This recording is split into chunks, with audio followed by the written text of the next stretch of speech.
Hey guys, we got three brand new national polls for the Democratic 2020 primary that have come out over the past few days, and they're all pretty much saying a similar thing where we have Biden consistently in first place, Buttigieg consistently in fourth place, and then Sanders and Warren somewhere in between Biden and Buttigieg. So what I'm going to do is go through these three polls, and actually the last one we're going to go through in a little bit more detail because they asked the respondents a number of different questions based on issues and things like that related to the field, so we'll dive into those a bit more to wrap things up. But starting off here with Harris X and the Hill, where Biden leading the way, 29% of support in first place.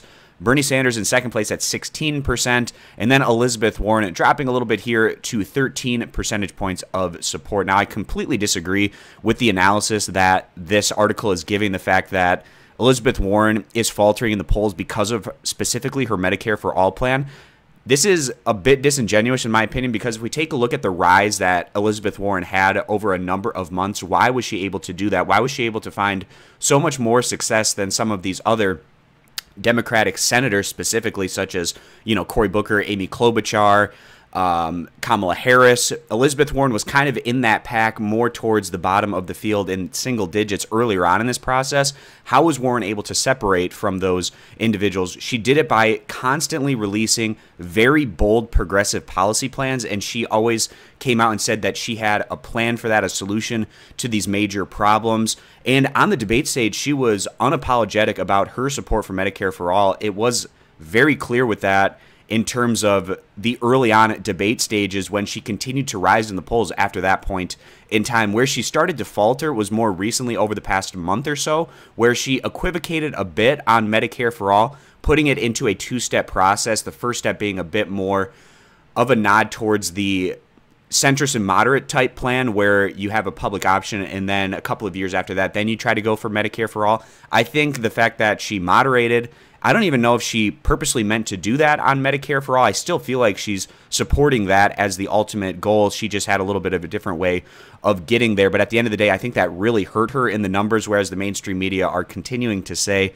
that Warren is faltering simply because she is supporting Medicare for All. It's just a ridiculous notion, in my opinion, because, we just got a poll out recently that showed Medicare for All support among the Democratic primary voters was over 80%. So the fact that a candidate would support something that over 80% of the voters in a primary would support would hurt them is just ridiculous, in my opinion, anyway. So moving on from Elizabeth Warren, who is in third place in this poll, we get Mayor Pete Buttigieg, who's registering 8%, but becoming a bit more competitive in this one with Michael Bloomberg, who's coming in at 7 percentage points to round out the top five. So moving over to the next poll that we have here.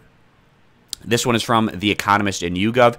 And in general, this poll has been a little bit more favorable towards Warren and a little less favorable towards Bernie Sanders among the progressives. But Warren has also been fading back in these YouGov polls in recent weeks. So we see Biden in a pretty strong first place here at 27% of support, followed by Elizabeth Warren, who's in second place in this one at 18%, followed by Sanders at 13%, Pete Buttigieg at 12%. We see Kamala Harris registering 4 percentage points. Of course, she just recently bowed out of the race. So the next YouGov poll that we get is going to be a little bit different, with those 4% of Harris supporters going towards different candidates. Then we see Bloomberg registering 3 percentage points. Now I want to wrap things up, taking a look at this brand new Ipsos poll that just came out, and it has Joe Biden leading the way. Now what's really interesting is they give don't know as an option for who these individuals were going to support in the 2020 Democratic primary, and that comes in at 31%, which means that there's still a good chunk of the Democratic primary base that needs to make up their mind on who their first choice is going to be. But like I said, Biden in first place at 19%,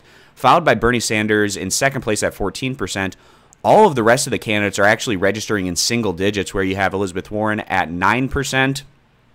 We have Pete Buttigieg here at just 6%, Michael Bloomberg at 4 percentage points. Now, I'm not a huge fan of these polls that give the option of don't know. I'd rather have them push at least who you're leaning towards, but at the end of the day, that tends to favor more so the candidates that have stronger name recognition. But that's still a pretty large number, considering we're a couple of months out from heading into Iowa, and there's still 31% of the people, at least in this particular survey, that don't know who they're going to be voting for. Now, they also asked if your first choice dropped out of the race, then who would you support? So essentially your second choice, and that has Biden registering 17% along with Bernie Sanders, Warren at 13%, Buttigieg at 9%, Bloomberg at 7 percentage points. So now we're going to run through a number of these questions and kind of look at what these primary voters are saying on these different topics. So they asked, who is going to be the best candidate on immigration? Bernie leading the way at 19, followed by Biden at 17. All the other candidates are in single digits. They asked who's the best on healthcare. And again, I was talking about this earlier in that first poll we were taking a look at, where these Democratic primary voters, by and large, are very supportive of universal Medicare for all healthcare. And we see that almost universally where they ask these different people in these surveys, who do you think is the best on healthcare? Where Bernie consistently does the best. He's registering 27% in this one, with Biden at 17%, Warren at 12%, and the rest of the candidates in single digits. And Mayor Pete Buttigieg, he's trying to please everyone in this scenario where he says, I have Medicare for all who want it. Well, when you try to please everyone, you end up not pleasing anybody, and you're only registering 5% in that regard in terms of this healthcare question in this one. So then about the environment, again, Bernie Sanders leading the pack here at 21%, Biden at 14%, Warren at 11%, all the rest of the candidates in single digits.